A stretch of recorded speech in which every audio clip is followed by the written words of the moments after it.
One of Tony Abbott's huge faults has been loyalty in a business that is not about loyalty, and it's also been holding on to mistakes for far too long because he believed there was a virtue in being loyal.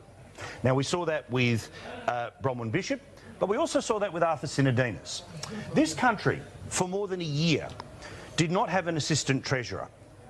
That's because the Prime Minister, who has just been knifed, who has just been sacked, has just lost his job in a coup, a bloodless coup nonetheless, in part happens because Arthur Sinodinos got the shits because of the way his dropping as a minister was announced. His frustration was that Peter Credlin, the Chief of Staff, went behind his back and helped announce it to the press.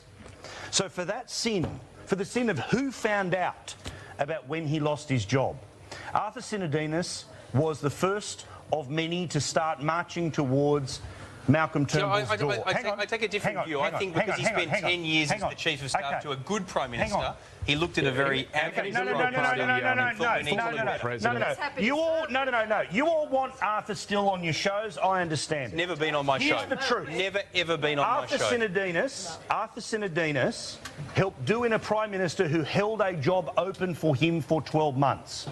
That is a fact. That is part of the problem of Tony Abbott. It is possible that Arthur Sinodinos formed a view the same as 53 other members of the party room formed a view. Well, he's a political operator. He's a smart guy. But was the government just so good that someone who was Chief of Staff to a very good Prime Minister couldn't possibly think that Tony Abbott didn't do a bang-up job as PM? No, Peter, and I know there's a lot of people who want to watch the sport of, you know, the Tony Abbott guy yelling and carrying on. I'm not going to do that, but I am not also... But hang on, I'm not that guy. I'm not that guy. And when the time comes around, I'll tell everyone why I was so personally loyal to Tony Abbott, but tonight's not the night, OK? But I'm also not going to sit here and have history rewritten as it goes, pretending that figures like Arthur Sinodinos, who sat here on TV and said, "Oh, tell me next week, comrade," who was running around telling all and sundry behind the scenes, he deserves a little bit of the blood splatter, as does Julie Bishop, as does but the only these thing people. is, Instead, we're just going to pretend that the sun's coming up and Malcolm Turnbull's suddenly going to fix it. No, we can be very clear that there will be hang on. There'll be a lot of picking over the entrails in the days and weeks ahead. Well, no, he can be called out as one of the people that was trying to install Malcolm Turnbull. No question. Thank you. Of course he was. Done. But, you know, obviously 54 people in the party room, I don't disagree, but ended up thinking that was a good idea. Drip. For a year they have done this bloke in. With the help of the leaking to Peter Harcher.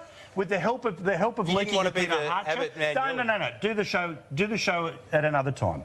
My simple point is this: is that this bloke. I agree. Of course, 54 at the last minute have decided to turn around. There were 39 who wet the bed last time, but they've all done this not because it's the right thing for the country, but it's to save their own asses. And I think that everyone watching gets incredibly frustrated. Or a lot of people get frustrated that we've changed the Prime Ministership for the third time. Mr. Richardson. Can I because of this. One comment on that. I understand your passion about this, but it's easy to say they do it to save their own asses and it's got nothing to do with the interests of the country.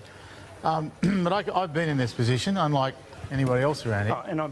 And what I know is this: if you passionately believe in your party and the way forward, and I was a senator who was #1 on the ticket, I couldn't get beaten. It was impossible. All I know is that I had the view that to allow our side to lose and the Liberals to win at that time was a disaster.